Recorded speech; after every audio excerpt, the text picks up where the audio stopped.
Sejam todos muito bem-vindos. Esse é o nosso Pensamento Livre. A nossa missão é estourar a bolha ideológica. Eu sou Fernando Guimarães, na apresentação e mediação da conversa. Aqui comigo, de forma fixa, Fred Sarta e Matheus Santana. Beleza, pessoal? Boa noite, tudo Boa bom? noite. Boa Nosso noite a convidado todos. de hoje é o Felipe Benevides, representando Boa a noite. força jovem que Opa. pede passagem. Ele trouxe a seguinte reflexão: sistema prisional brasileiro, berço do crime?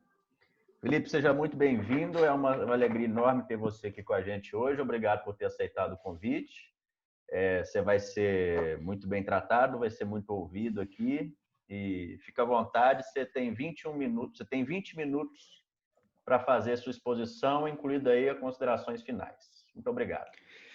Obrigado, Fernando. Hoje eu gostaria de vir aqui no Pensamento Livre para fazer essa reflexão sobre o sistema prisional brasileiro. Começando com... todos sabemos que o sistema prisional brasileiro é um dos piores, assim, não um dos piores do mundo, mas pelo menos da América Latina, e tem muitas desvantagens, muitos problemas, uma grande corrupção dentro da sua estrutura, e tanto que eles são chamados de escolas ou berços do crime, que é o que me inspirou a dar esse título, porque os prisioneiros com poucos delitos, com delitos pequenos, que entram, saem ainda piores. Afinal de contas, não existe uma hierarquia e separação dentro das prisões entre prisioneiros de periculosidades diferentes. Ou seja, você prende um chefe internacional de tráfico de drogas juntamente de um ladrão de galinhas, o que, é claro, é uma ideia de jerico. Então, eu vejo esse sistema como falho por causa do Estado, mas diferente do que provavelmente os libertários pensam, eu não acredito que o Estado se afastar do problema resolveria e dar chance para as empresas privadas. Eu acredito que o Estado deveria rearticular a sua ação dentro da estrutura do sistema prisional, de modo a melhorar o que o Estado já faz, o que o Estado deveria fazer. Né? Afinal de contas, existem diversas leis que não são, que existem na escrita na Constituição, mas não são empregadas na prática, elas não são reforçadas. Então, por exemplo, era para o Estado fornecer acomodação confortável, era para o Estado fornecer como é que chama? Assistência médica, assistência alimentar para os prisioneiros, e ele não faz isso de maneira consistente, ele não faz isso de maneira satisfatória. Ou seja, os prisioneiros passam fome, os prisioneiros têm péssimas condições de higiene e muitas vezes morrem lá dentro devido a brigas e rebeliões, como foi o caso de 2017, onde rebeliões estouraram, principalmente no norte do país, e causaram a morte de vários milhares de prisioneiros e de policiais. E o que mostra como o sistema prisional do país não está preparado para lidar não só com esse tipo de situação, mas com prisioneiros como um todo. Então, eu passei um tempo aí hoje lendo sobre vários artigos na internet, eu também tinha visto aí que tratava sobre esse assunto. Inclusive a revista Piauí, ela é muito boa, que tratavam sobre medidas para melhorar o sistema prisional do país. E um dos principais pontos que sempre são tratados é a reformulação da Lei das Drogas, de 2006, que é uma lei federal que se aplica ao país inteiro e que não apenas criminaliza o porte de drogas, como também criminaliza o tráfico e assim, o uso não. O uso não é criminalizado per se, mas ele, como as quantias especificadas na lei do uso das drogas são ridiculamente baixas, se eu não me engano, são 5 gramas de maconha, por engano. Eu acho que é isso. Eu não tenho certeza dos valores, me corrija se eu estiver errado. Que uma pessoa normal poderia comprar, uma pessoa normal, assim, viciada em drogas, vai comprar 5 gramas e vai carregar esses 5 gramas e pode ser confundida pela lei das drogas como um traficante e ser presa como se fosse um traficante, mesmo estando usando aquela quantia para uso pessoal. O que é, na minha opinião, uma falha da lei, dessa lei. E, além disso, também tivemos, nesse último ano, 2020, 2019, uma grande discussão sobre a violência policial, que também entra nessa questão do reforço das leis, e dentro das prisões também. Afinal de contas, os prisioneiros são as únicas relações que eles têm são com outros prisioneiros ou com os policiais. Então, a violência policial é uma realidade dentro das prisões, e isso não é assim uma coisa, não são casos como é que chama? Esqueci. Casos isolados, não são casos isolados, é uma situação generalizada dentro do país, dentro do sistema prisional do país, e dentro desse contexto eu só gostaria de entrar em mais um outro ponto que eu vi nesses artigos, que era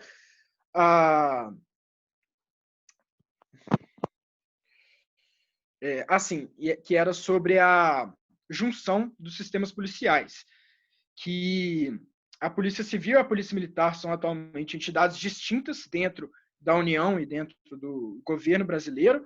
Elas são instituições diferentes e, para muitos especialistas da área criminal, isso é um erro, porque não só os bancos de dados da Polícia Civil e da Polícia Militar são separados, o que dificulta as investigações, dificulta a aquisição de dados, a troca de informações entre as duas entidades que muitas vezes são obrigadas a trabalhar em conjunto, mas isso também dificulta a formação de muitos policiais, porque, afinal de contas, eles se perguntam, será que eu entro na Polícia Civil ou na Polícia Militar? Eu quero, por exemplo, executar operações dentro de uma favela, mas, ao mesmo tempo, eu não gosto da hierarquia militar. Esse tipo de situação em que eu diria que alguns soldados que estão agora entrando, recrutas das polícias, provavelmente fiquem em dúvida. E muitos especialistas acreditam que a junção entre as duas polícias, transformando em uma única polícia, talvez transformando ela em uma única polícia com hierarquia militar, ou sem a hierarquia militar, o que seria basicamente ou você transforma em uma única polícia militar ou uma única polícia civil. De qualquer jeito, isso não importa muito, se vai ter hierarquia militar ou não. Afinal de contas, não é disso que eu pretendo tratar hoje. Eu só pretendo tratar de que a junção entre as duas polícias seria um passo importante para não só a superação dos obstáculos que a polícia enfrenta. Afinal de contas, mais de 90% dos homicídios e crimes hediondos no Brasil não são resolvidos. E, além disso, o Brasil é o país com mais homicídios no mundo, né? Mais de, se eu não me engano, 60 mil por ano. E não sei se as estatísticas com o coronavírus diminuíram, mas pelo menos até ano passado era 60 mil mortes por ano, o que é mais do que países como o Iêmen ou o Sudão do Sul, que estão em guerra civil literal. E o Brasil não está em guerra civil, mas o número de mortes dá a entender que está. O que é uma coisa muito preocupante.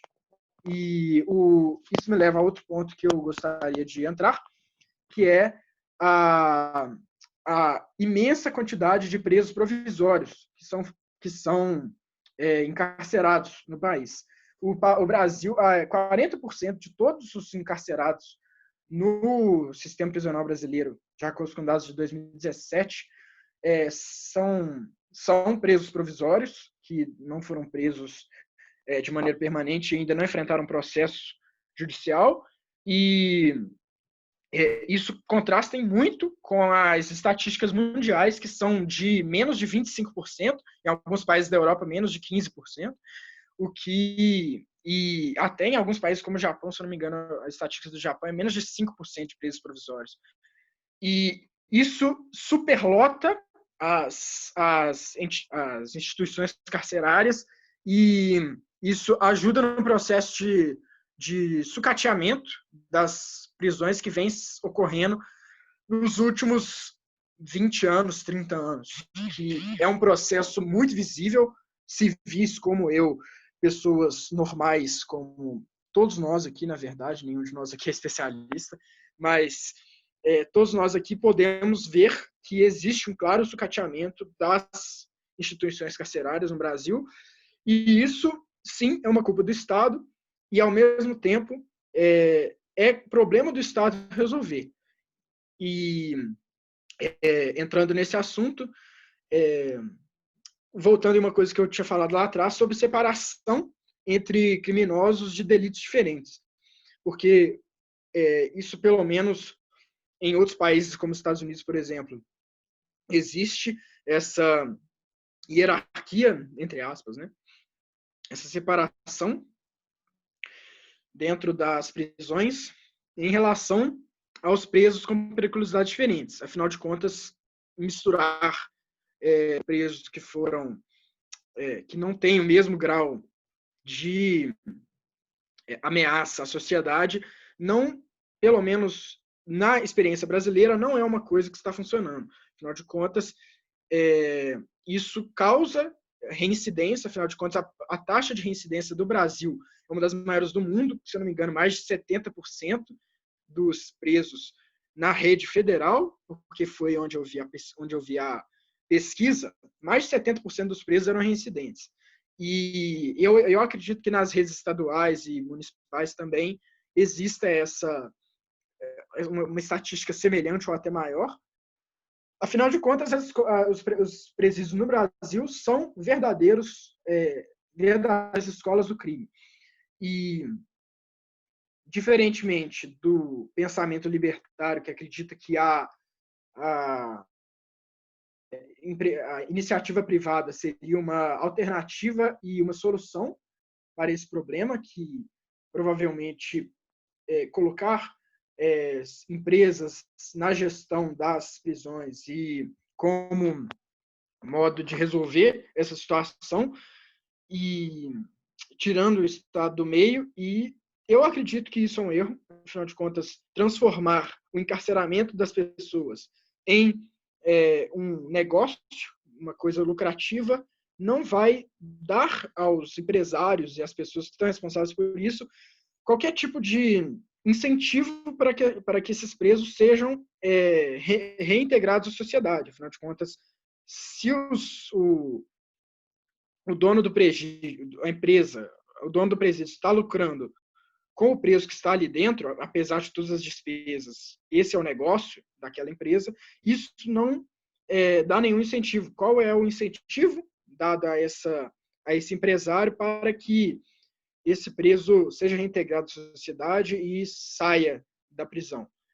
E é esse um dos maiores questionamentos que eu deixo aqui para o pensamento livre, que é a questão da privatização do sistema prisional brasileiro. Eu acredito que isso seja um erro e não vejo como a privatização desses presídios seria benéfico. Então, apesar disso, existem experiências dentro do Brasil, inclusive dentro de Minas Gerais, de PPPs, que são parcerias público-privadas, onde a empresa não é gerida por quer dizer, o presídio não é gerido por uma empresa privada, mas é auxiliado.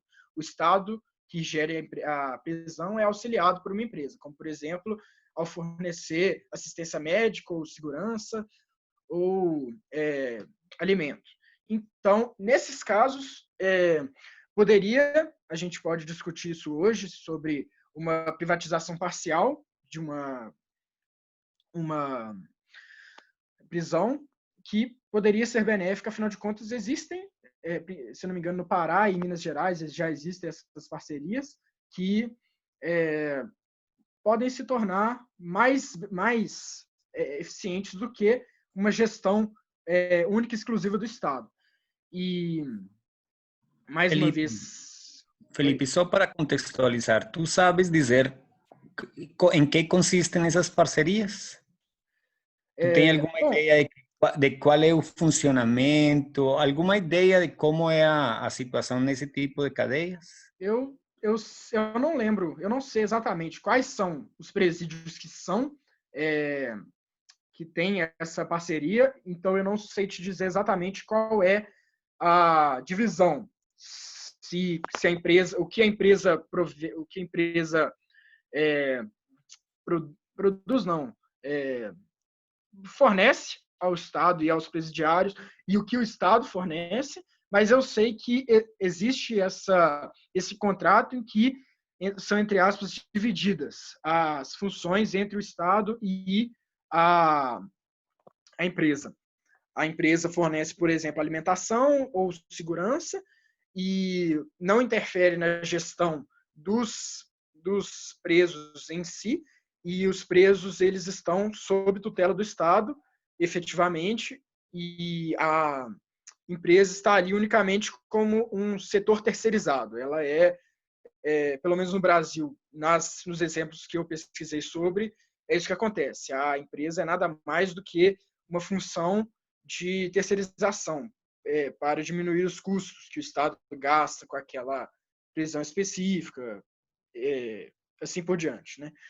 E a gente pode discutir isso um pouco depois, mas eu tenho mais 5 minutos, se eu não me engano. Então, só vou entrar aqui numa reta final de que eu acredito também que os presídios do Brasil hoje são poucos e mal aproveitados. Afinal de contas, eles são superlotados. Se eu não me engano, a quantidade de vagas é de 415 mil, pelo menos isso em 2017, que foi o dado que eu vi. O número de vagas para presidiários é de 415 mil e o número de realmente encarcerados já é de mais de 700 mil. Ou seja, existe uma superlotação grave e, na minha visão, o Estado é quem deveria intervir e construir mais prisões, mais presídios, principalmente nos contextos da região sudeste, que é a mais superlotada. Minas Gerais e São Paulo e Rio de Janeiro são os que mais sofrem, se eu não me engano, a taxa de superlotação é de mais de 150% em alguns presídios, principalmente os principais, né? Com os maiores, como Ilha Grande, Taubaté.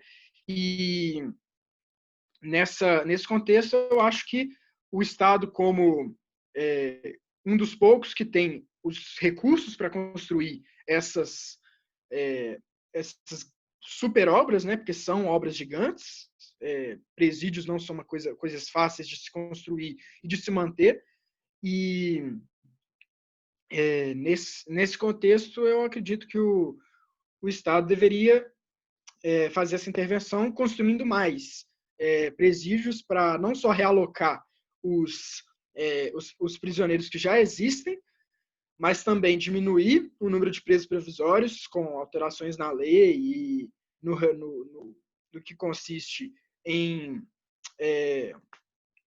habeas corpus e tudo mais, e também em uma outra esfera, reorganizar a estrutura prisional que já existe, ou seja, transferindo os prisioneiros que já existem, separando os graus de periculosidade deles, de modo que as novas prisões já vão se tornar um exemplo para o que as antigas prisões deveriam ser. Ou seja, você vai construir uma prisão e nela você já vai ter a separação entre presos de diferentes graus de periculosidade e a transferência de outros presos que já estavam em outras unidades para essas unidades novas, de modo a ajudar a organizar essa estrutura que está completamente bagunçada no Brasil. E acho que era isso que eu tinha a falar. Já falta 2 minutos, né? Então, se vocês quiserem tomar a palavra aí.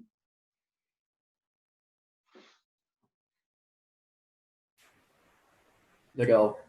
Quer falar, Fred?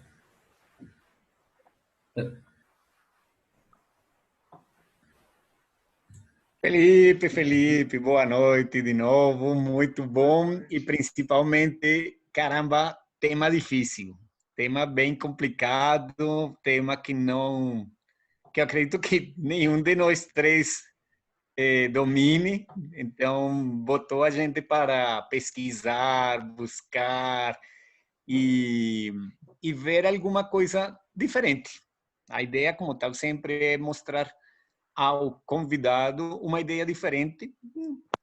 Tu aceitas, tu discordas, e aí a gente brinca de conversar sobre o que poderia ser feito. E, pois, para começar, eu acho que a gente tem que iniciar dizendo de que a gente superestima ao Estado como aquela pessoa que mantém a ordem, como o ente que vai manter a ordem. Mas nós estamos em alguma ordem, nós temos essa ordem. Na verdade, o que a gente vê é que o Estado está perdendo esse poder e somente estamos vendo desordem na medida que o Estado vai ficando maior. E na medida Ô, Fred, que o tá Estado fica cortando maior, um pouco. melhora. Peraí, então eu acho que... Para mim não está cortando, não. Para mim, Fred, tá beleza. Confere aí. Então, como é que a gente vê isso? De que o Estado está crescendo, cresce, e ao invés de ter o controle, há mais descontrole. É simplesmente ver como estão as cadeias hoje. Então, o Estado tem o controle total da situação, mas a situação está totalmente descontrolada dentro das cadeias. Então, aí não seria, o problema não é como tal a própria cadeia, e sim o sistema jurídico. Então, ou seja, se a gente vai para a história, o que é que faziam os reis, que eram os que impartiam a justiça, ou se a gente vai até para a própria Bíblia, se quiser tomar um tema religioso, a gente ia também no rei, no caso, tem aquela história de Salomão, aquela famosa história de Salomão do filho que vai ser cortado ao meio e não. Então, qual era a ideia como tal nessa época e que isso se perdeu? A restituição. Então, no sistema jurídico não há um ênfase, não há uma preponderância pela restituição. E então, se não se tem a restituição, não se tem justiça. Então, por exemplo, eu sou roubado, eu sofri ou fui enganado, sofri o ataque de um estelionatário, e a justiça não vai chegar e buscar e fazer todo para ser restituído. Não, isso não vai acontecer. A justiça vai colocar seus prazos, tarará, além de que vai ser demorado. Ou seja, não há, de tão demorado, não há uma possibilidade de agilidade, de que seja rápido. Então, nesse sentido, eu como vítima perco meu dinheiro, ou perco meu ser querido, ou tenho a perda, se por exemplo, no caso que a pessoa seja presa, vai para a cadeia, aí eu ou seja, eu levou a pessoa para a cadeia, mas eu tenho que pagar e todos vamos pagar para que ele esteja na cadeia. Então, não há uma retribuição, não há uma forma de que me devolva, que é o que o libertarianismo busca. Ou seja, você me agrede, eu tenho o direito de que você me faça uma reconstituição, uma devolução daquilo que me agrediu. Nada mais, nada além. Então, você chega e falou sobre a possibilidade da justiça privada.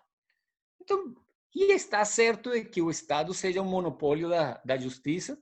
E onde que está essa justiça? Então, a gente chega e pode falar quantas cadeias podem ser necessário, o máximo? Ou quantos presos é o que vai dizer de que, até esse número? Ou será que cada dia vamos ter mais presos? Será que as pessoas somos mais assim que cada dia vamos ter que ter mais cadeias? No momento em que não há restituição, no momento em que não há um desincentivo para o crime, na verdade, porque é isso o importante, o desincentivo ao crime, a gente sempre vai ver mais e mais e mais e mais, e até que ponto há crimes que são verdadeiramente crimes. Então, é isso, é saber o que a gente, de fato, está querendo punir.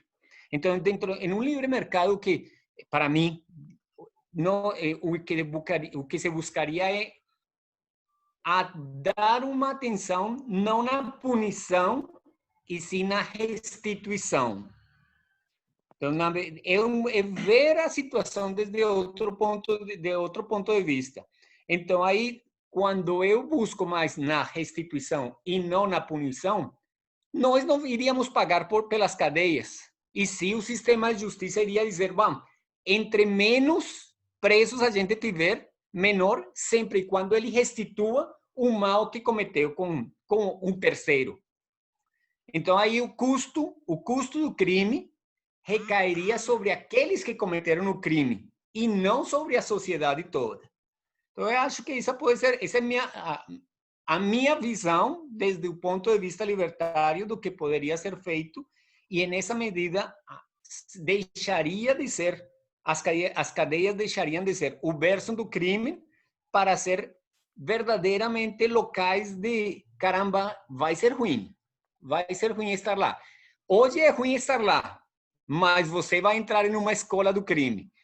Indo para você ser o restituidor, você diz, caramba, para que fez isto? E as pessoas iriam pensar duas vezes em fazer ou não o crime. Acho que essa é minha contribuição neste tema por enquanto. Alguém mais quer falar aí? Eu posso responder?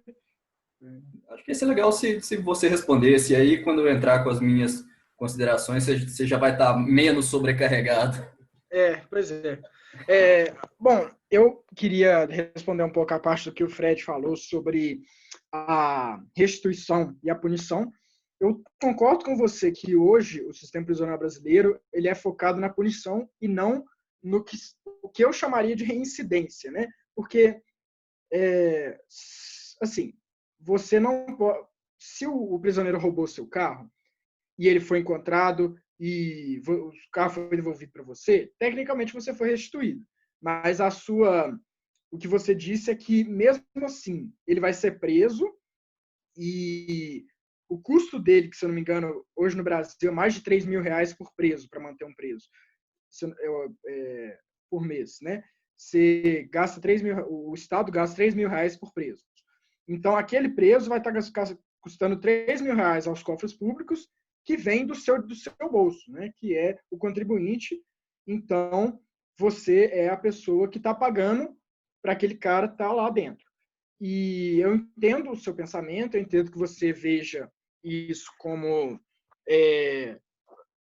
além do roubo que você sofreu, mais um, mas eu acredito que em um sistema prisional brasileiro utópico, né, futuro, não sei, né, ideal, o objetivo último seria a reincidência desse criminoso como um não mais criminoso, como uma pessoa de bem, como uma pessoa que pagou pelos seus pecados e que agora está pronto para viver em sociedade de novo. Ou seja, o papel da prisão, nesse caso, não seria que ele ficasse preso para não roubar mais. Seria prepará-lo para que ele aprenda a viver sem ter que roubar. Entende? E essa seria a recompensa que você contribuinte teria como devolução do dinheiro que você gastou com aquele preso. Ou seja, você vai, em termos vulgares, estar pagando para que em uma escola para que ele aprenda, para que aquele que nos aprenda a não ser mais um criminoso. Ou seja, aí não iria para uma cadeia e sim para uma escola. Ou seja, na verdade... Então, sim, aí, mas a grande questão é... E a ideia principal, na verdade, é aquela, é como incentivar a restituição.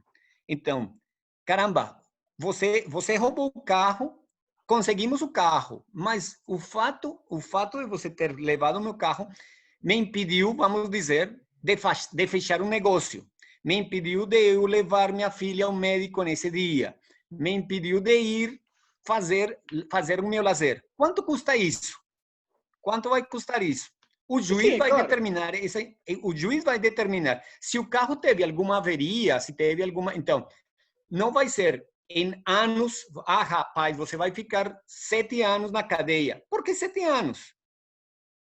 Então, ao invés de eu dar um tempo, você vai dizer, você vai ter que pagar. Se você não tem como pagar, você vai para a cadeia e na cadeia você vai trabalhar para pagar, para restituir. Restituiu, tchau. Você vai pagar sua comida, você vai pagar sua hospedagem e você vai restituir o que você fez. Acabou, se livrou, vai-te embora. Então, é um ponto um pouquinho diferente do que a gente está acostumado a escutar sobre esse tema. Uhum. Eu vou responder aí. Eu acho assim, a sua proposta faz sentido e essa questão do trabalho dentro da prisão para ganhar o seu direito de sair, ou seja, você colocar uma moeda corrente dentro da prisão para que a pessoa possa ganhar dinheiro, né, ou então gerar dinheiro, né, se for isso que você quer dizer, mas eu me pergunto se isso, até que ponto isso não é trabalho forçado. Afinal de contas, você está forçando uma pessoa que, claro, roubou, e você vai estar forçando ela, mas em que ponto isso é diferente, por exemplo, de um campo de trabalho forçado da Alemanha nazista? Assim, é claro que naquela época a comparação não é perfeita, porque aquelas pessoas eram inocentes, a maioria delas. Exatamente. Então, o objetivo é a restituição, Felipe. É simplesmente a restituição. Não, olha, não tenho como pagar, meu irmão, aqui temos o que fazer. Vai lá e faz. Quando você completar. O que ele faria? Você é forçado para restituir o mal que você causou. Então, o fato de fazer um mal não vai dizer, porque trabalho forçado, então não. Então, aí o coitado não pode, mas roubar pode. Não, roubar também não pode. Ô, Fred, deixa eu tentar explicar melhor. De repente, falando com outras palavras, fica mais fácil de entender. Então, para repetir o exemplo do Fred, o camarada roubou seu carro, e aí, como você disse, a gente mobiliza as forças policiais, encontra o carro e devolve o carro para a vítima, né? E aí esse cara vai para a prisão mesmo assim por uma quantidade de tempo X que é arbitrária e que não vai ensinar nada para aquele cara. Acho que a tese principal é essa. O sistema prisional tenta ensinar algo que ele não sabe, né? Querendo ou não, o Estado, não, no final das contas, não sabe fazer justiça, né? Então, ele não consegue ensinar algo que ele não sabe, e é por isso que o presídio vira ali uma escola de crime. Porque nas pequenas coisas, principalmente, a gente consegue se virar bem, né? Se eu vou na casa do Fernando e quebro um copo na casa dele, ele não vai virar e me dar um soco. Ele vai, no máximo, me falar, pô, cara, você tá me devendo um copo, né? Então, é esse princípio da restituição na forma mais simples, né? E aí, quando a gente parte para a sociedade de uma forma geral, você tem essas questões que o Fred apontou, né? Não é só o ato de achar o cara e devolver o carro que conclui a justiça, né? Para a vítima, tudo bem, digamos que ela tenha o carro do jeito que foi levado, e que ela não teve nenhum contratempo maior em decorrência disso. Mas, mesmo assim, né, a sociedade, o sistema de justiça precisou mobilizar gente, tem um custo envolvido ali em achar esse cara e devolver o carro. E aí, só para não perder a linha de raciocínio aqui, o que eu penso que seria adequado é que o criminoso arcasse com essa dívida. É claro que isso gera outros problemas. Um problema vai puxando o outro, né? Se resolve um problema, aparece um outro. Então, digamos que um cara ricaço lá rouba um carro, e aí ele é encontrado e restitui o carro e paga por todas as despesas de policial e tal. Então, começa a entrar num tema delicado, né? Que os ricos vão se safar mais fácil. Mas, assim, em questão de princípio, você ensinou o cara a não fazer aquilo, né? E nenhuma pessoa inteligente vai fazer isso. Um cara que é podre de rico, ele aluga um carro, ele não rouba um carro. Então, assim, quem quer colocar defeito na coisa sempre vai piorando o problema até o nível do absurdo. Não estou te acusando disso, não me entenda mal. Mas, assim, em questão de princípio, a minha ideia seria essa. O cara gerou um prejuízo para a sociedade e a partir do momento que ele paga esse prejuízo, seja com dinheiro, seja com trabalho, acabou o problema. Então, não tem necessidade de jogar o cara na prisão por X anos, onde ele vai conviver com estupradores, com chefe do crime organizado, com pessoas que vão deixar ele especialista em crimes mesmo, né? Então, assim, é aplicar a proporcionalidade. Você paga o prejuízo que você causou para a sociedade, né? E aí, o sistema atual não dá conta de prover isso, porque ele meio que se alimenta disso, né? Você disse, né, você propôs uma solução no sentido de construir mais presídios e que seria algo que o Estado teria os recursos financeiros para fazer, e etc, etc. Mas, no final do dia, isso é parte também do problema. E a colocação que você falou de uma empresa privada lucrando em cima de um sistema prisional foi excelente, porque eu mesmo, pode ser ignorância minha, mas eu não vejo como uma empresa conseguiria lucrar com um presídio, né? Mas eu consigo ver como o Estado lucra, né? Quanto mais preso, mais gasto, quanto mais gasto, mais verba. Então, tá aí o incentivo para punir qualquer coisa que seja com prisão, para construir mais presídios e para não focar em justiça, que no final do dia é o que a gente deveria estar buscando, né? Então, as questões humanitárias, elas são muito pertinentes, né? Você tocou aí no ponto que eles não têm comida, eles não têm segurança, inclusive apanho dos carcereiros, e, enfim. Não todos, é claro, não vamos generalizar, mas, como você falou, não são casos isolados. E no final do dia tem muito a ver com isso, né? A gente deveria estar fornecendo, né, uma boa estadia para esses caras, ou a gente deveria estar fornecendo justiça para as vítimas e para eles também, que muitos não deveriam estar ali na prisão. Então, acho que é mais ou menos nesse tom que o Fred fez a argumentação dele. Entendi. Assim, eu usei o exemplo do carro porque é um objeto material fácil de ser devolvido. E isso considerando que o carro não foi vandalizado, etc. Agora, e quando é uma vida retirada? E quando é uma virgindade retirada, como no caso de um estupro, por exemplo? Como é que você quantifica e como é que você qualifica isso? E vai falar assim, essa pessoa vai pagar X por isso. Quanto que vale uma vida, entendeu? Então, assim, essa história. O problema é muito mais difícil do que parece. Então... Não, Felipe. A vida tem preço. A vida tem preço. A gente fala que a vida não tem preço, mas as vidas têm preço. Se não fosse assim, as empresas seguradoras não determinariam o valor das primas, do dinheiro que pagaria. Então, isso as agências de seguro já o têm resolvido. Então, quanto é que custa uma virgindade? Vai depender do valor do seguro. Quanto é que para o seguro custa? E mesmo que seja subjetivo, porque o valor de uma vida, quanto vale uma vida?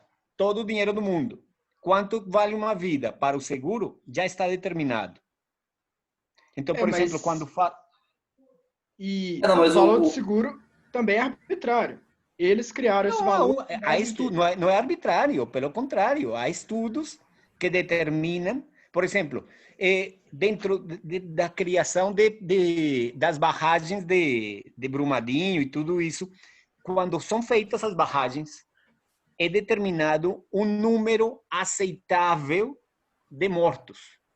E aí, então, por exemplo, se passar de um número definido no momento da realização da obra, não é do que aconteceu, e se da realização da obra, da barragem, isso, quando são feitas as barragens, ou aquelas grandes obras de engenharia, já existe, ou seja, se faz uma contabilidade de quanto é que vai custar a vida.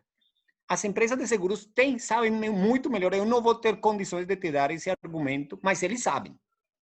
Eles sabem, então eles já, ou seja, não é arbitrário. Pelo contrário, eles podem te mostrar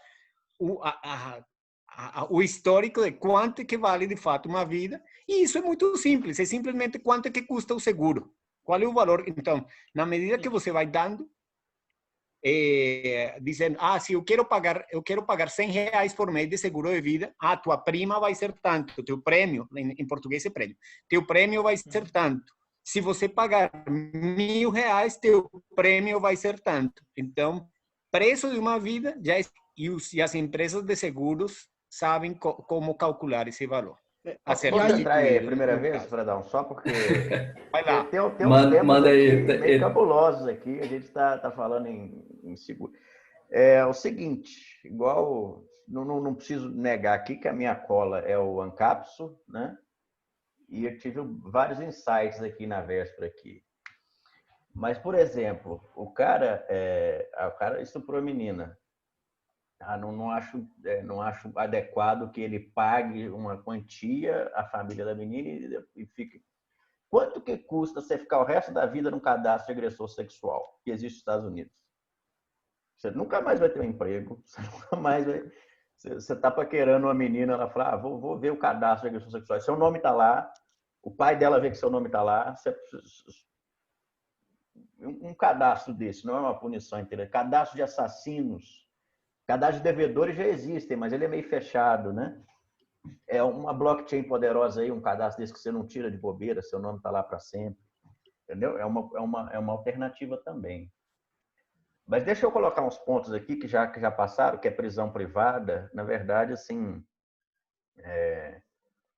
eu acho que tem uma ânsia da esquerda em pichar tudo que é privatização. Mas isso não é uma privatização. Porque privatização é você pegar uma empresa, igual os Correios, vender para alguém, e se alguém pegar aquela estrutura e operar. A prisão nunca vai ser assim, não tem como ser assim. A pessoa está administrando serviços ali dentro, você falou, algumas com mais extensão, com menos, mas quem bota lá dentro, quem decide quantos vão lá para dentro, quanto tempo vai ficar e quanto vai ser pago por cada um, quanto vai ser pago por cada um vai o contrato, mas o único provedor de recurso para esse sistema é o Estado. Né? Eles vão ter um contrato eterno ali, porque a prisão não foi vendida. Né?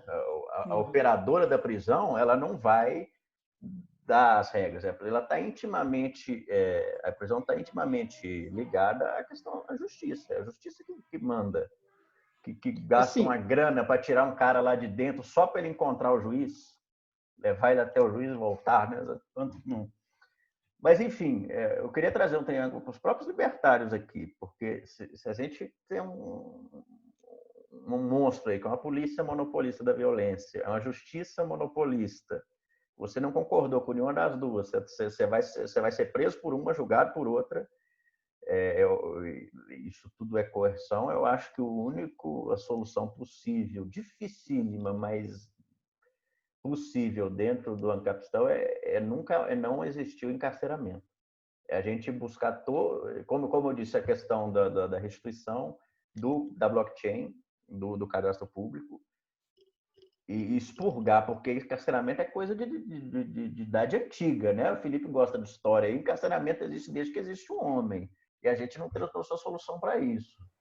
Entendeu? Então, assim, acho que no Ancapistão a gente pode pensar numa remodelagem tal que não seja mais preciso encarcerar ninguém. Porque está muito claro que dá errado, né? Diga lá. Só para entender um pouco como funcionaria no Ancapistão, né? Tem aquele... Como é que é? Aquele que é tipo o acordo de não agressão, né? Pacto de não agressão, PNA, que seria a base do Ancapistão. Mas uma vez que uma pessoa cometeu o que não é assim, eu creio que não existiriam crimes per se, né? Em um Ancapistão, afinal de contas, não existe uma Constituição, não existe uma lei universal, mas todo mundo entende o que é o conceito de propriedade e todo mundo entende o que é o que é valoroso para si, né? Então, em uma situação dessas, uma pessoa retirou de você algo que você considera valioso, mas ela não quer te devolver. Ela não acredita que o acordo seja benéfico para ela.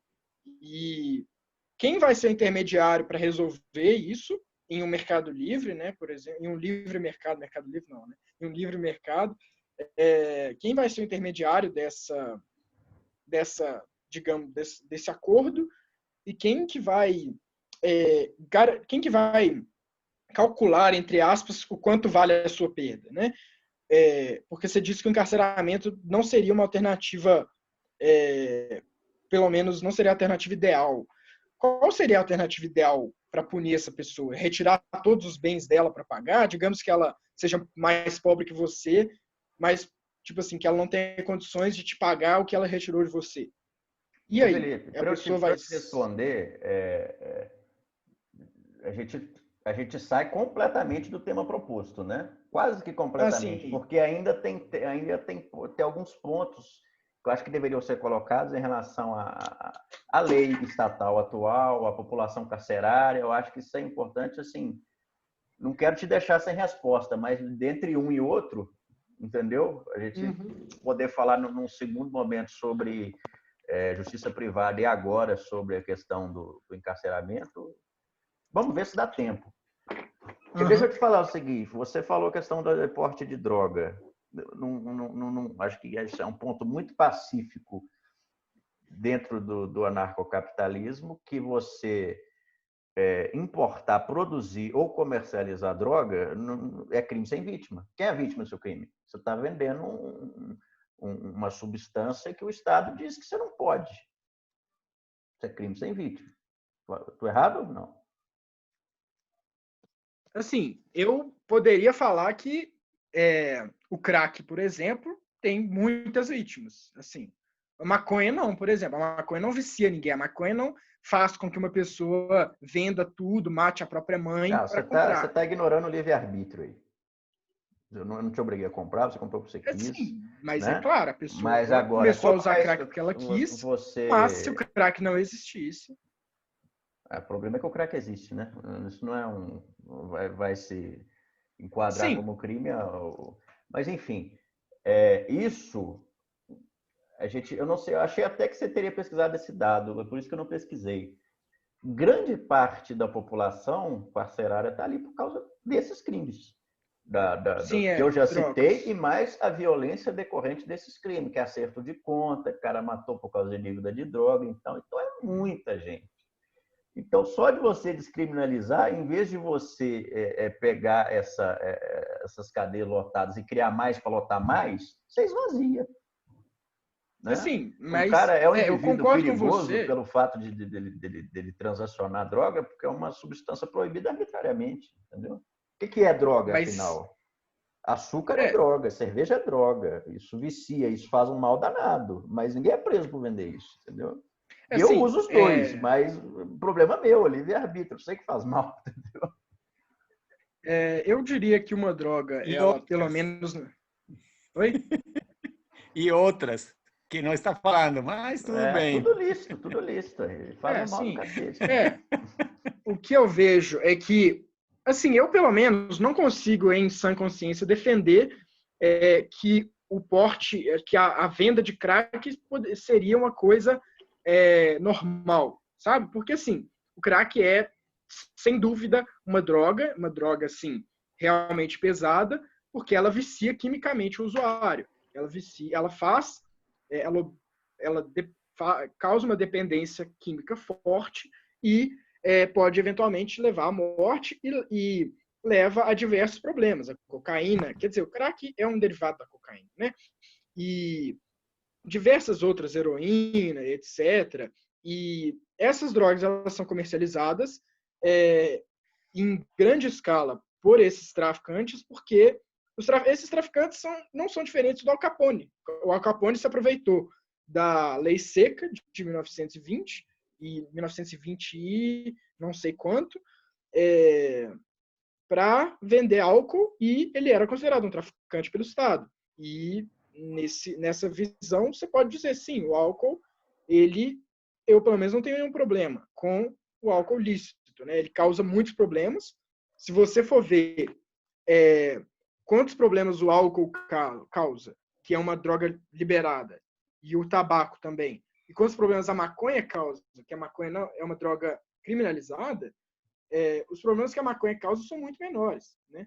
A maconha não faz ninguém, não causa acidentes de trânsito todos os dias, a maconha não mata as pessoas de câncer de pulmão, mas mesmo assim ela é uma droga criminalizada e o álcool e o tabaco não são.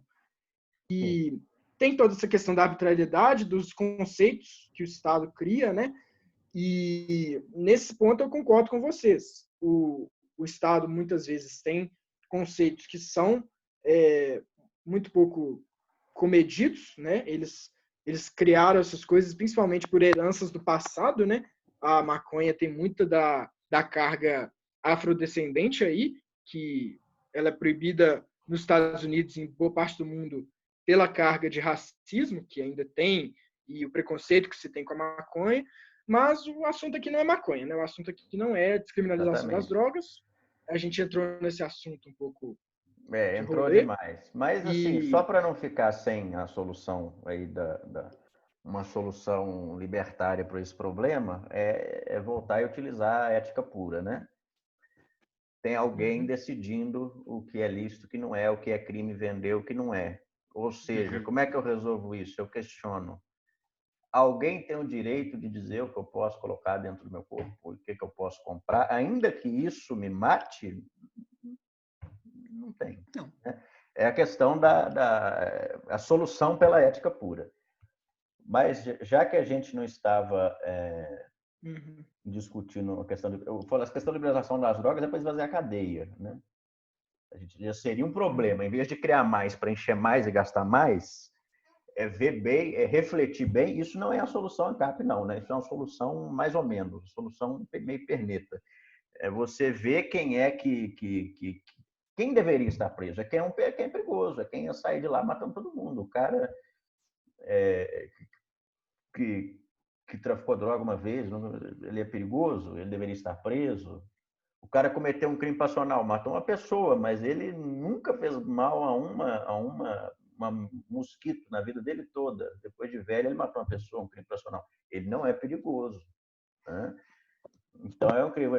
Nós vamos encher cadeia até quando, né? Não, e na verdade é aquilo, é a restituição. Se você não tem como restituir, você vai ter que pagar de algum jeito. Como é que vai pagar? Vamos ver. Ou seja, aí estaria o trabalho de você Mas aí, pagar. O Fred, isso entra um pouco no problemática que o Matheus trouxe, né? Que é essa questão dos ricos, né? Tipo assim, se você colocasse uma fiança, se você basear unicamente o sistema prisional na capacidade de pagar fiança ou não, pelo que você cometeu, então os ricos vão se safar de todos os crimes que eles cometerem. Então, até que ponto? Até que ponto? Até o ponto que ele conseguir vai pagar. Chegar um momento que, pronto, pagou. Será que vale a pena? Então é por isso que eu falo. Assim, mas assim, tem coisas... Pode concluir. Não, sim, era só assim, tem que ter pelo menos uma regulamentação de até até quais crimes esse cara pode pagar. Então, por exemplo, um crime hediondo, uma pessoa não pode simplesmente pagar e sair impune, né? Ela tem que, pelo menos, ser retida por um tempo em uma instalação que, na minha visão de mundo ideal, não seria uma instalação de punição, mas uma instalação de reincidência, né? Uma instalação criminal para fazer essa pessoa refletir sobre por que ela fez aquilo, assim, tirar ela da vida do crime, né? Tem, assim, os especialistas sabem direito Felipe, como isso aí fazer eu vou até isso. entrar com a questão aqui que eu escutei numa aula de direito, né, muitos anos atrás. Existe um negócio que se chama sanção moral, que são as pessoas que têm conhecimento do fato que vão te punir, vão te punir como te excluindo dos círculos sociais, dos negócios. Você vai ter problemas muito sérios com isso o resto da vida. Então, por mais rico que você seja, você passa dos 30 anos aos 90, você viver tolhido porque você cometeu um crime hediondo. Não estou falando que as pessoas estão erradas em punir dessa forma, não. Mas você viver isso, para isso é necessário que haja uma comunidade de fato, né? Que não seja um mero ajuntamento de pessoas. Você vai ser absolutamente rejeitado na sua comunidade, você não vai poder mais desenvolver seus potenciais, trabalhar, oferecer o que você poderia oferecer. Isso é uma punição, eu acho, muito séria. Quer falar, Fred? Isso. Sim, eu quero. Matheus, deixa um momentinho só para falar. Felipe, duas questões. A primeira, sobre que o rico iria se safar. E atualmente o rico não se safa? Essa é a primeira. Assim, atualmente o rico já se safa. Então, se você vai safar no Capistrão, aqui no estado também já se safa. Então, como tal, isso não teria problema. Não, mas termina sendo do mesmo jeito. E a outra questão. Você chega e diz, mata e paga. Quanto que vai pagar? Ou seja, você vai dizer, caramba, eu matei um cara de 15 anos, de 27 anos, e a expectativa de vida é que ele trabalhe até os 67, e então quanto é que vai custar isso? Será que você vai ter todo o dinheiro do mundo para pagar? Será que vai valer a pena isso? É pior a família não ser restituída e mandar o cara para a cadeia. Caramba, pelo menos eu fiquei sem, fui restituído, fiquei a pessoa sem meu ser querido, mas pelo menos o produto econômico que poderia ter tido essa pessoa vai ficar. Hoje, se o rico vai à cadeia, mas eu fiquei com meu buraco. Minha filha, se a pessoa que for pai deixou o filho sem condições, ou seja, toda uma dinâmica. Por isso é que talvez a restituição seja mais interessante, e mesmo que seja rico, por mais dinheiro que tenha, vai ter uma quantidade que pagar que não vai ser pouca, senão. Então, nesse sentido, se não tem como pagar, vai ter que trabalhar para sustentar aquela pessoa. Bom. Fala, Matheus. Eu ia levantar essa questão também, né, que o problema dos ricos, né, não é um problema fictício, é um problema atual, né? Rico já não vai para a cadeia. Mas acho que tem uma distinção importante da gente fazer, que acho que passou um pouquinho batido, entre preço e valor. Você falou, tem como calcular o custo de uma vida, vamos dizer assim, né, quanto o cara trabalharia e tal. Mas, que não é exatamente a mesma coisa que o Felipe falou. Ele perguntou quanto vale, né, e o valor não é infinito, não tem como ser restituído. Então, acho que é por isso que eu não vejo a prisão desaparecendo da sociedade, o encarceramento, né, desaparecendo da sociedade, porque tem coisas que não tem como repagar, né? Então, acho que o único jeito em certos casos, ou devolver na mesma moeda, que não sei se traz algum benefício, ou então deixar o cara mofar lá para o resto da vida e pelo menos ele nunca mais vai fazer mal para ninguém. E só esclarecendo também o ponto que você falou do trabalho para pagar a dívida, né? Se não tem dinheiro, você paga com trabalho. E não seria trabalho forçado, porque você daria escolha para o criminoso, né? Então, você tem, sei lá, 6 meses de trabalho para pagar a sua dívida. Então, se você trabalha direitinho nesses 6 meses, em 6 meses você está livre, né? Se você quiser ficar lá de férias, você fica e sua conta vai acumulando. A despesa com você vai aumentando. E aí, enquanto você não resolver trabalhar, você não sai, né? Então, não seria trabalho forçado, você não estaria açoitando ninguém com chicote, mas você vai ficar ali até se acertar, até você fazer, né, o que a sociedade espera de você, que é no mínimo, não ser um fardo para ninguém, né? Viver sua vida, por mais que você não contribua com nada, mas fica ali na sua e não seja um peso para ninguém, não prejudica ninguém. Então, mas eu acho que continua tendo o encarceramento na equação, sim. E é um negócio bem complicado, mas eu acho que, no fim das contas, um outro ponto que a gente não levantou aqui é que, quando a gente fala de iniciativa privada, a gente está falando de nós, né? Nós 4 aqui, nós somos a iniciativa privada, né? Cada um com as suas ideias, tentando, né, com boa intenção, melhorar o sistema. E o problema com a estrutura estatal toda é que só os piores têm acesso aos recursos de consertar o sistema. Então, é meio que um beco sem saída. Por causa disso, a gente tem que levar em conta ainda que tem gente ali, alguns de boa fé tentando ajudar, mas tem muitos outros também tentando já explorar a desgraça alheia e lucrar em cima dela. Uhum.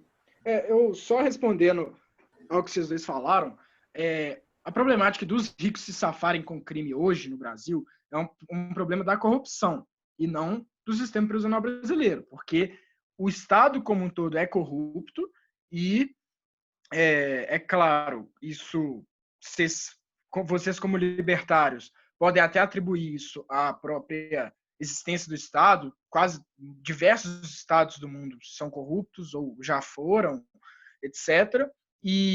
Mas, de todo modo, eu acho que um sistema em que a pessoa tivesse que pagar, porque, afinal de contas, é o que você falou, né? Não tem, é infinito o valor de uma vida, porque você não tem como você restituir a pessoa em si, né? Não tem como você criar uma nova pessoa que morreu, assim.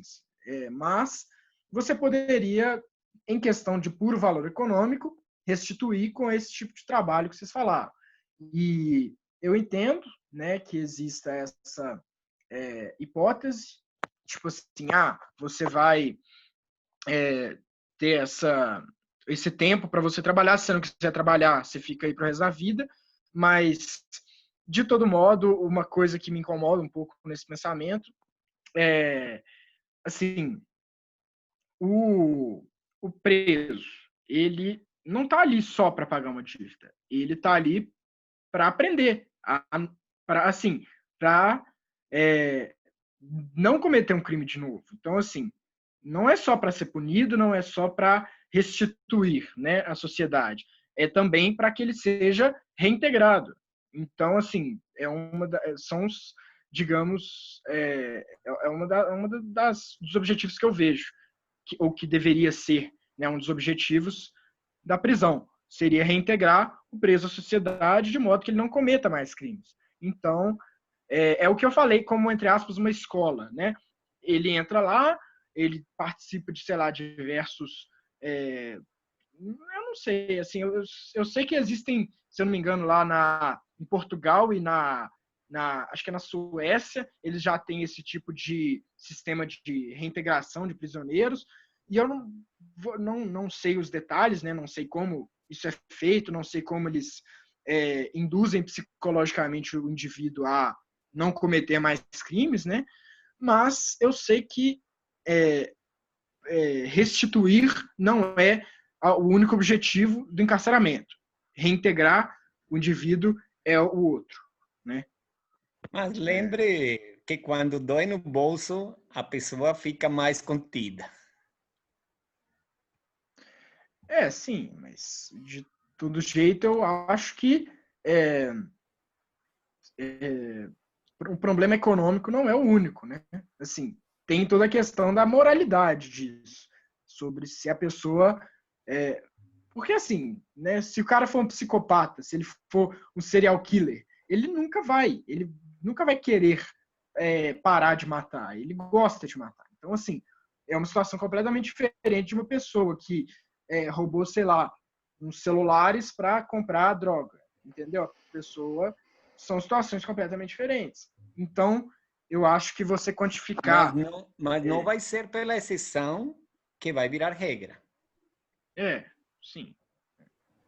Mas... E, em todo caso, existem situações que o carceramento é a única opção e você não pode devolver o cara para a sociedade. Sim. Mas, né, com certeza, e aí, nesse caso... A nesse caso, pode reintegração até tem entrar que a pena ser... de morte. Sim.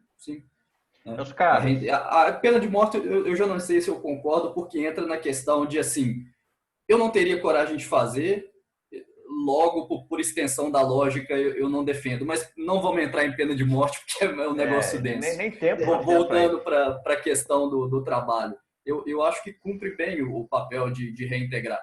Porque o que a gente espera de um cara que acabou de sair da prisão? Que ele consiga um emprego e vá se sustentar e viver a vida dele. Então, sim. se ele aprendeu algum ofício na prisão, né, eu acho que isso já ajuda a cumprir também. Né? Melhor do que o que eles aprendem hoje em dia na prisão. Pelo menos aprenderia alguma coisa de útil. Matheus, são soluções mais ou menos boas, mas o problema ético, infelizmente, ainda é que, funcionando ou não, o custo disso vai recair sobre quem não tem nada a ver. No caso, nós, né? O cara é um desviado, um criminoso, gastaram dinheiro para recuperar ele, não sei se recuperaram, mas o custo não é dele, o custo não é da família dele, o custo é meu e seu, né? Mas assim, pessoal, nós estamos já no momento passou rápido, né? Foi muito bom. O momento das considerações finais. Então vamos fazer 15 minutos. Fred, Matheus, eu e o Felipe encerra, por gentileza. Não, mais uma vez, gostoso, o tema foi muito bom, foi muito debatido, cara, e polêmico. Então a ideia como tal é essa, conhecer, saber que pontos, também apresentar o que nós acreditamos sobre isso. Não esperamos te convencer, mas sim pelo menos te deixar pensando que há outro tipo de soluções, de que não necessariamente seja a sociedade quem tenha que pagar por isso. E é um processo construtivo. Então, e é um tema muito polêmico, de fato. Se a gente vai dentro do processo de racional, então, sim, as coisas têm custo, tem todo, mas, como tu falaste, também a parte moral e ética é muito importante. Então, mas se dentro de uma ética há a necessidade da restituição, vamos por esse caminho, é o que a gente considera que seja o mais adequado para poder chegar chegar a um acordo. Ou seja, a troca vai haver um benefício que não vai ser um benefício, uma restituição que seja benéfica para a pessoa que foi ofendida. Então, que seja fácil, não vai ser fácil, vai ser difícil. Mas é uma possibilidade e, como não foi tentada ainda, merece a pena ser tentada. É o que para finalizar, seria minha opinião.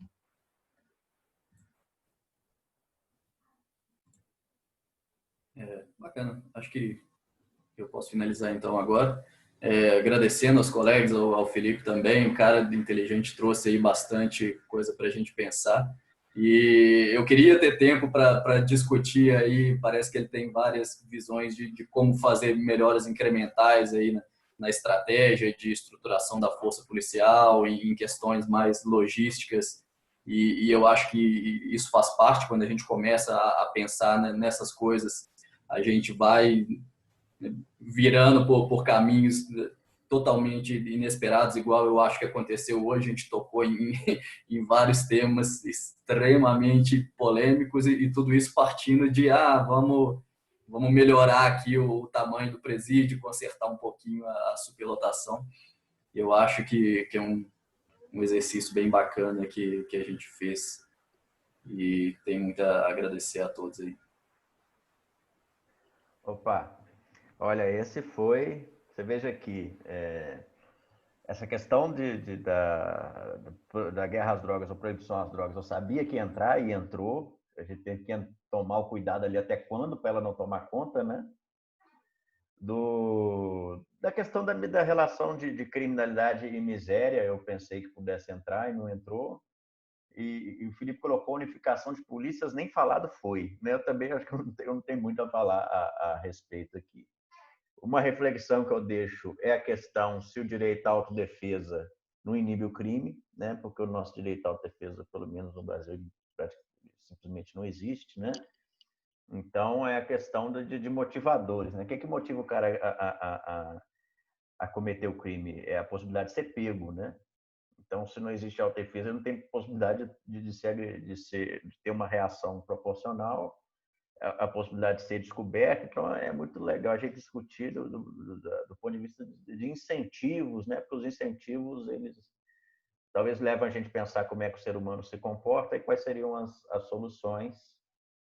E a solução buscada por mim aqui foi através da ética mesmo. Dificílimo, esse foi difícil, sem subestimar, né, os nossos convidados anteriores, mas foram temas que dava para lidar sem refletir, fazer grandes reflexões, igual a gente teve que pensar para um problema dificílimo, como é que uma sociedade ideal ela vai encarcerar as pessoas, como é que a gente vai fazer para que isso não aconteça, né? É a solução do Acapistão. Então, Felipe, nós estamos até com um tempinho razoável. Muito obrigado por ter aceitado o nosso convite, ter se preparado, ter tratado aqui com toda a paciência, educação, de ter ouvido. Foi muito bom.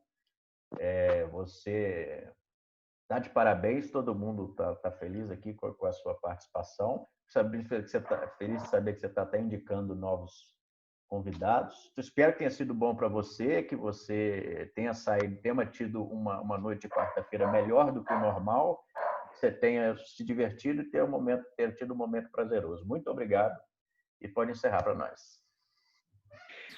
Então, pessoal, hoje foi realmente... fazia tempo que eu não tinha uma discussão boa, assim, né?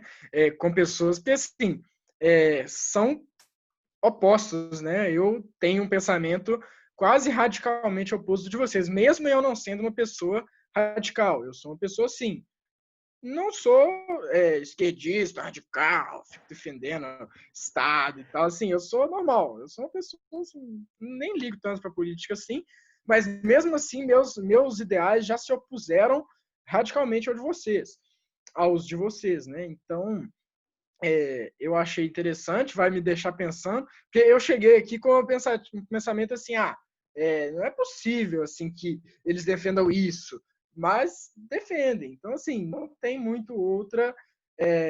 o mundo é feito de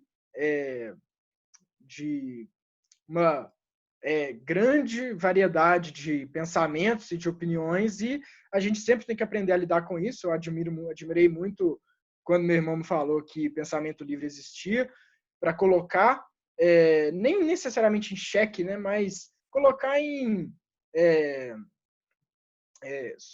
colocar em pauta esses assuntos que, fora de uma bolha ideológica, que é uma coisa que eu admiro muito. Assim, eu acho muito interessante sair da sua bolha, tanto que eu me propus a vir aqui, e agradeço muito a convite. Hoje foi realmente uma noite de quarta-feira melhor que o normal, sair um pouco do tédio dessa quarentena, né?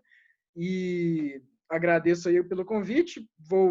Tô talvez organizando, talvez uma convidada no futuro venha aí, uma amiga minha, e vocês, se quiserem que eu venha de novo, podem contar comigo. Valeu. É isso aí, claro, pessoal. Foi ótimo. Claro que sim, Felipe. Claro que sim. Vamos levar em frente. O importante é que está dando certo, está todo mundo se divertindo. Pessoal, um abraço, boa noite e até a próxima, a gente se vê. Boa noite.